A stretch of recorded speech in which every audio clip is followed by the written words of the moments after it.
আচ্ছা, ইলেকশনের কথা বলি। প্রবাবলি আমি চেষ্টা করব সবার সাথে কথা বলে 3 তারিখে একটা বোর্ড মিটিং করে এই ইলেকশনের প্রসেস স্টার্ট করে দেওয়া। সো যদি ইলেকশনের প্রসেস স্টার্ট হয়ে যায়, নর্মালি 30 থেকে 35 দিনের মধ্যেই ইলেকশন হয়ে যায়, 30 থেকে 45 দিনের মধ্যে ইলেকশন হয়ে যায়। So which is at least 2-3 weeks before আমাদের ডেডলাইন।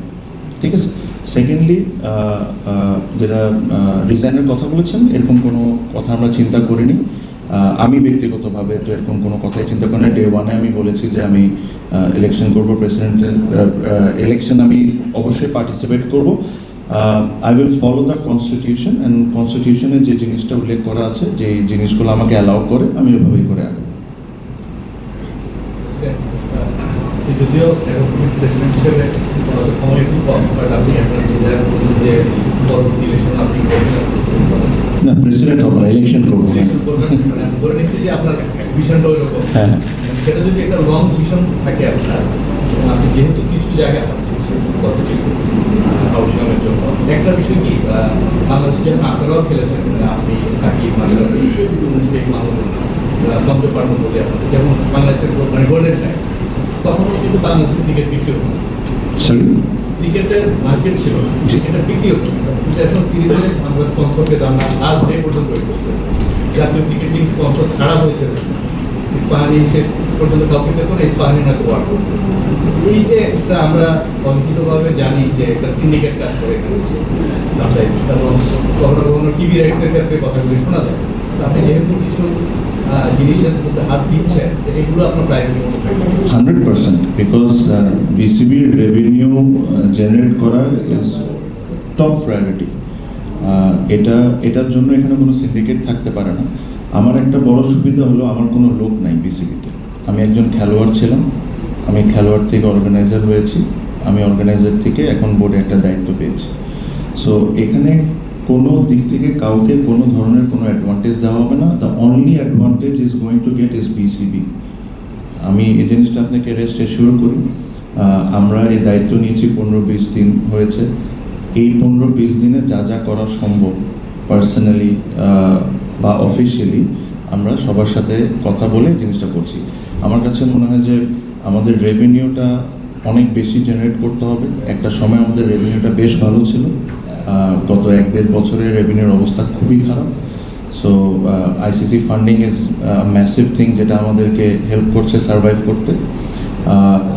যখন একটা পুরোপুরি দায়িত্ব যদি আমি ভবিষ্যতে আসি, এই জিনিসগুলো হবে হলো টপ প্রায়োরিটি। এটা দেশি, ফর এক্সাম্পল টিভি চ্যানেলসের যে কথা বলছেন, টিভি রাইটসের কথা, ইন্টারন্যাশনাল টিভি রাইটস যারা কিনেন ওনাদেরকে ইনভাইট করা, আমাদের দেশি যারা আছেন তাদেরকে ইনভাইট করা, ওই কালচারটা আবার ফিরে নিয়ে আসতে হবে। এটা হইতে পারে না যে 1-2টা। সো ওই জিনিসগুলোর জন্য আমাদের যেটা করার দরকার ওটা আমরা অবশ্যই করব। সাথে এটাও বলবো, অন্য সাইডেরও ইন্টারেস্টেড থাকতে হবে এক টেবিলে বসার জন্য। তো ওটার জন্য আমাদের কাজই হলো এটা, যে তাদেরকে কনভিন্স করে নিয়ে এসে যদি 2 টাকা বেশি বিসিবির রেভিনিউ হয়, so that will be a top priority. Ad hoc কমিটির যে প্রজ্ঞাপনটার মাধ্যমে অ্যাডহক কমিটিটা ফর্ম করা হয়েছে, এখানে আপনাদের কার্যক্রমের প্রথম শব্দটা সুষ্ঠু নির্বাচন পরিচালনা করবে এবং বিসিবি দৈনন্দিন কার্যক্রম পরিচালনা করবে আফটার ইলেকশন। তো আপনি অনেকগুলো মেসেজ প্ল্যান দিচ্ছেন, বাট নির্বাচনমুখী আপনার স্টেপটা কি? যে প্রসেসের নির্বাচনটা হয়েছে, যেটা প্রশ্নবিদ্ধ, সেটা কি ভোটার তালিকা প্রশ্নবিদ্ধ ছিল, নাকি সেটা ইলেকশন প্রসেসটা প্রশ্নবিদ্ধ ছিল, নাকি ভোট গণন প্রক্রিয়া প্রশ্নবিদ্ধ ছিল? কোনটা প্রশ্নবিদ্ধ ছিল সেটাকে রিফর্ম করার জন্য আপনি কি স্টেপ নিতে যাচ্ছেন, সেটা যদি বলেন। দেখেন, প্রথম কথা হলো, যখন আপনি যখন একটা ইলেকশন দিতে যাবেন, আপনি লিগালি অনেক ওপিনিয়ন নিতে হয় যে আমি কিভাবে করে আগাবো। সো মোটামুটি লিগালি আমরা 1-2টা ওপিনিয়ন অলরেডি পেয়ে গিয়েছি, আরও 1-2টা যে কোনো হয়তো বা কালকে পরশু বা নেক্সট ওয়ার্কিং ডেতে পেয়ে যাব। এই কারণে আমি আপনাকে বলেছি। সেকেন্ডলি, প্রশ্নবিদ্ধ যে জিনিসটা হয়েছে, আমি শিওর আপনারাও জানেন। ফর এক্সাম্পল, একটা জিনিস ছিল যেটা নিয়ে আমরাই যারা ছিলাম অনেক আলোচনা করেছি, যে বিগত সব ইলেকশনে স্পেশালি জেলা বিভাগ থেকে যারা আসেন এটা বাধ্যতামূলক করাটা আমরা ঠিক মনে করি না, আমি মনে করি না কনস্টিটিউশনালি এটা রাইটও, যেটা হলো যে অ্যাডহক কমিটি করে দিব, এটার থেকেই নিতে হবে, যখন ইচ্ছা আপনি ওখান থেকে একজনকে বের করে দিবেন আপনার সাপোর্টের জন্য, যখন ইচ্ছা আপনি ঢুকাই দিবেন, এসব নিয়ে কিন্তু আমরা বিগত অনেক কিছু ইস্যু নিয়ে অনেক কিছু বলেছি। এটা না যে আপনারা কিছুই জানেন না, you know what are the complaints were. আমরা যেটা যেভাবে করে সঠিকভাবে একটা ইলেকশন হয়েছে বিগত আগেও যে নিয়মে হয়েছে, আমরা সব কিছু মেনটেন করে যেটা যেভাবে ইলেকশন একটা হওয়া উচিত আমরা ঠিক ওইভাবে করেই করব। সো যে কথাটা আমি আপনাকে বললাম যে এটা this is one of the point, there are other points as well, যে ইলেকশনটা কীভাবে কন্ডাক্ট করা হয়েছিল এই জিনিসগুলো নিয়ে কিন্তু আমি অ্যাটলিস্ট 2-3টা প্রেস কনফারেন্স করেছি, 2-3টাভাবে আমি কোয়েশ্চেন্স রেজ করেছি। সো আই ডোন্ট থিঙ্ক এখন sitting in this position I should repeat the same things. I am sure আপনারা যদি একটু খোঁজ নেন আপনারা দেখতে পারবেন যে আমি নিজেই বলেছি যে কী হয়েছে। সো আই হোপ পোস্টাল ব্যালটের একটা ব্যাপার ছিল, পোস্টাল ব্যালট সবসময় ছিল, অলওয়েজ সবসময় ছিল, পোস্টাল ব্যালট সবসময় ছিল। পোস্টাল ব্যালটের মতো যদি হয় তাহলে অবশ্যই, এখন যদি একটা রুমে বসে সবাই একসাথে বসে যদি করেন that is a questionable thing, ঠিক না? সো পোস্টাল ব্যালটের যে নিয়মে আছে, ই ভোটের যে নিয়ম আছে, ওগুলো ই ভোটের মতো থাকবে, পোস্টাল ব্যালটের মতো থাকবে, and this is up to you how you want to exercise the power. So আমি আমার তরফ থেকে যখন একটা ইসি গঠন হয়ে যাবে, EC is an independent body, it has nothing to do with me.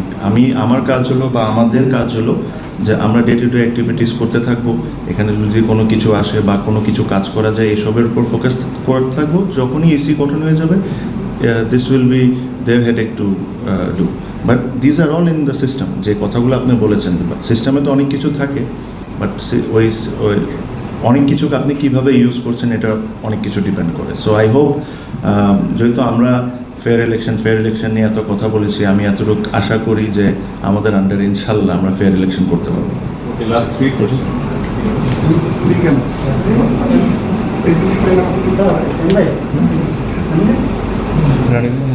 জি,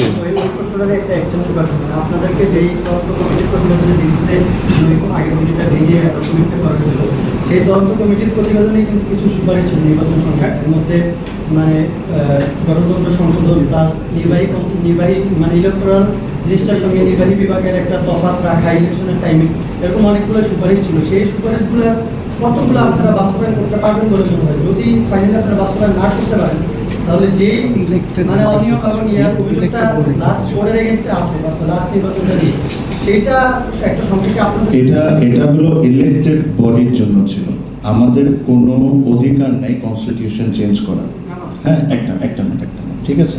আর এই গত সময় কি হয়েছে না হয়েছে আমি ভাইয়াকে খুব ক্লিয়ারলি আনসার দিয়েছি, কি আমার কমপ্লেন ছিল, কি নিয়ে আমি অনেক জায়গায় বলেছি। আমি শিওর এই জিনিসগুলো আমার এই মুহূর্তে রিপিট করার দরকার নেই, এগুলো there is always there in social media and YouTube and সব জায়গায় আপনারা জেনে নিতে পারবেন। জি ভাইয়া, না আমি তো ক্লিয়ার করলামই, আপনার জেলা বিভাগ নিয়ে তো ক্লিয়ার করলামই। আমি বললাম যে অ্যাডহক কমিটির থেকে যে হয়তো হবে এরকম কোনো কথা নেই, এটা ইট শুড বি ওপেন। এটাতে যদি আপনিও যদি মনে করে যেই আপনাকে নমিনেশন দিবে বা কাউন্সিলরশিপ দিবে, if he thinks that you are the right person, you should get it. Why এটা 5 জনের মধ্যে বাধ্যতামূলক, এই কথাটা নিয়ে তো আমি ক্লিয়ার করেছি। So you are repeating the same question again and again. Recently আমরা খেলার সময় দেখলাম যে ইন্ডিয়ান হাইকমিশন এসেছিল, তো তার সঙ্গে ইন্ডিয়ার সফর নিয়ে কোনো আলোচনা হয়েছে কিনা বা বিসিসিআইয়ের সঙ্গে, যেহেতু জিনিসটা একটা ধরনের প্রেক্ষিতে আসতেছিল সেটা কোনো অগ্রগতি আছে কিনা। সেকেন্ড কোয়েশ্চন আসলে করে দিই, আপনার সাকিব আল হাসান আপনার ফুটবল বেঞ্চ এবং বাংলাদেশ ক্রিকেটার, তার মানে দেশে আসা নিয়ে তো গত 1.5 বছর 20 মাস ধরে টানা পড়ে চলছে। স্পেসিফিক কোনো কিছু জানা যাবে আপনার এই কারণে কিছু করার আছে কিনা বা কিছু করতে পারেন কিনা, আপনার ইলেকটেড হওয়ার আগে ইলেকটেড। আচ্ছা, প্রথমত ইন্ডিয়ান হাইকমিশন উনি এসেছিলেন, উনি এসে ক্রিকেটটাকে এনজয় করেছেন, আমরা অতটুকুর মধ্যেই ছিলাম।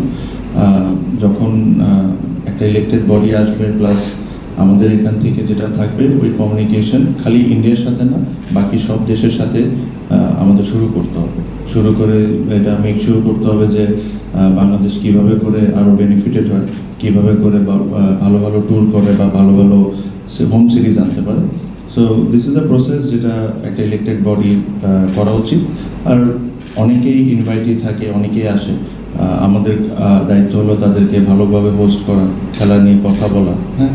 সো এসবের মধ্যে ছিলাম। সেকেন্ডলি যে প্রশ্নটা করেছেন, আমি আমার পজিশন থেকে একটা জিনিস জাস্ট আপনাদেরকে অনুরোধ করতে চাই যে আমরা লাস্ট 1-1.5-2 বছর ধরে একজন পার্টিকুলার ক্রিকেটারকে নিয়েই, আমাদের যদি নাম বলতে হয় সাকিবকে নিয়েই আমরা কথা বলছি।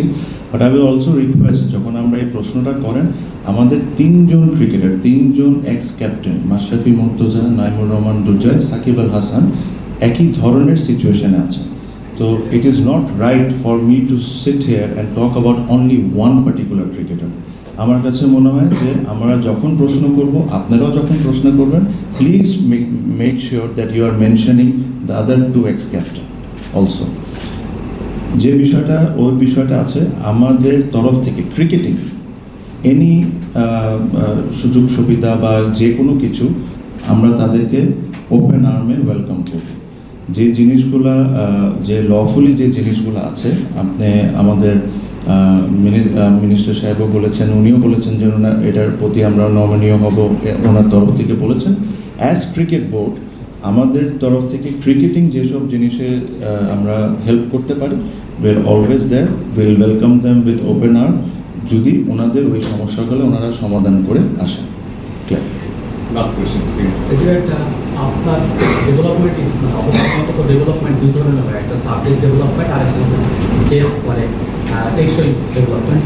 আপনার অবকাঠামোর টেকসই ডেভেলপমেন্টের জন্য আপনার কী পরিকল্পনা রয়েছে? বিগত আপনি এখানে দেখে 12টা টিম প্রিমিয়ার লিগে প্র্যাকটিস করে এই একাডেমির মাধ্যমে এই একটা জিনিসকে আপনারা বেশি করেছেন। এক দ্বিতীয় হচ্ছে যে যারা ডিভিশন থেকে জেলা পর্যায়ে থেকে কাউন্সিলর হবে, তাদের এখানে খেলোয়াড় বা সংগঠকদের কতটুকু প্রায়োরিটি দেওয়া হবে আদার দেন পলিটিক্স? এটা তো সেকেন্ড কোয়েশ্চেন, এটা তো আমি ডিসাইড করতে পারি না, এটা যার দায়িত্ব সে ওটা ডিসাইড করবে। মানে me sitting here cannot answer that. Secondly যে জিনিসটা বলেছেন ভাইয়া, যে আই অ্যাবসলিউটলি এগ্রি, আমিও একজন সাফারার, যে আমরা বেসিকলি বিসিবির একটাই ফেসিলিটিস এখন আছে যেখানে সব প্র্যাকটিস হচ্ছে। এই জিনিস নিয়ে যখন একটা ইলেক্টেড বডি এসে যাবে, আমি বললাম যে আমার সময় খুবই কম, আই এম অনলি হেয়ার, এখন আজকে হয়তো বা 20 দিন হয়েছে, খুব সম্ভব 20-22 দিন হয়েছে। সো যদি আমি ইলেক্টেড হই ইনশাল্লাহ, তো এটা নিয়ে আমার নিজস্ব একটা প্ল্যান আছে যে জিনিসটাকে কেমনে কী করতে হয়। আবার সেকেন্ডলি এটার সাথে আমি আরেকটা জিনিস আপনাকে অ্যাড করে দিতে চাই, যে আপনি যদি এখন বাংলাদেশের ক্রিকেটিং সিস্টেমটা দেখেন, বাংলাদেশের কিন্তু ক্রিকেট প্লেয়াররা প্রডিউস করছে হলো একাডেমিসগুলো, দিস প্রাইভেট একাডেমিস, হ্যাঁ। তারাও যেরকম সারভাইভ করে, এটাও কিন্তু আমাদের একটা দায়িত্বর মধ্যে পড়ে। সো ওই কারণে যে প্রথম স্টেপটা আমরা যেটা নিয়েছি, আমরা 6টা মাঠে খেলা দিচ্ছি। যখন আমরা Bashundhara, cricketers academy, BKSP, ULAB, হ্যাঁ, এইসব মাঠে যখন আমরা খেলা দিচ্ছি, আমরা উই আর পেইং রেন্ট। ওই রেন্ট দিয়ে কিন্তু তারা তাদের রেভিনিউ জেনারেট করছে। আমার একটা ব্যক্তিগত ইচ্ছা আছে যে এইচপি নিয়ে আমরা পরবর্তীতে আমরা বসবো, এইচপি নিয়ে যে আমরা কী করি, আন্ডার-19, আন্ডার-17, আন্ডার-15 আমরা সব এক জায়গায় ঢুকাই দিই, বা বিকেএসপিতে আমরা চলে যাই। আমার কথা হলো যে এই যে প্রাইভেট একাডেমিসগুলো আছে, এদের কিন্তু থাকারও ব্যবস্থা আছে, মাঠও আছে, সব আছে। আন্ডার-15 ক্যাম্প ক্রিকেটার্স একাডেমিতে হতেই পারে, বা আন্ডার-17 ক্যাম্প পিকেএসপিতে হতেই পারে। আমরা তো ভাড়া দিয়েই করি, আমরা যখন বিকেএসপিতে এই ক্যাম্পগুলো রান করি, আমরা কিন্তু উই-পে। সো ওয়াই নট আমরা এখানেও এদেরকেও সাপোর্ট করি। সো ডাইরেক্টলি ইনডাইরেক্টলি এই প্রাইভেট একাডেমিসগুলোকে বিসিবি সাপোর্ট করা শুরু করতে হবে। And this was the first step, যে আমি চেয়েছিলাম যে এদের মাঠেও খেলা হোক, বিকজ হয়তো বা উইকেট ভালো না হইতে পারে এই সিজনে, খেলাটা হওয়াটা ইম্পর্টেন্ট বেশি ছিল আমার জন্য, উইকেটের কথা চিন্তা করাচ্ছে। আজকে যখন এখানে একটা ফার্স্ট ক্লাস টুর্নামেন্ট হবে বা লিস্টে ম্যাচ হবে, অটোমেটিকলি ওই একাডেমিসগুলাই কিন্তু বেটার করা শুরু করবে নিজেদের facilities. So that's how you help each other. So এটাই আমার প্ল্যান। আমি আশা করি যখন আমি যদি আমি একটা লম্বা সময়ের জন্য এখানে থাকতে পারি, আমার নিজের স্বপ্ন আছে, আমি ওই স্বপ্নগুলো কেমনে বাস্তবায়ন করতে পারি ওটা নিয়ে কাজ করবো তখন।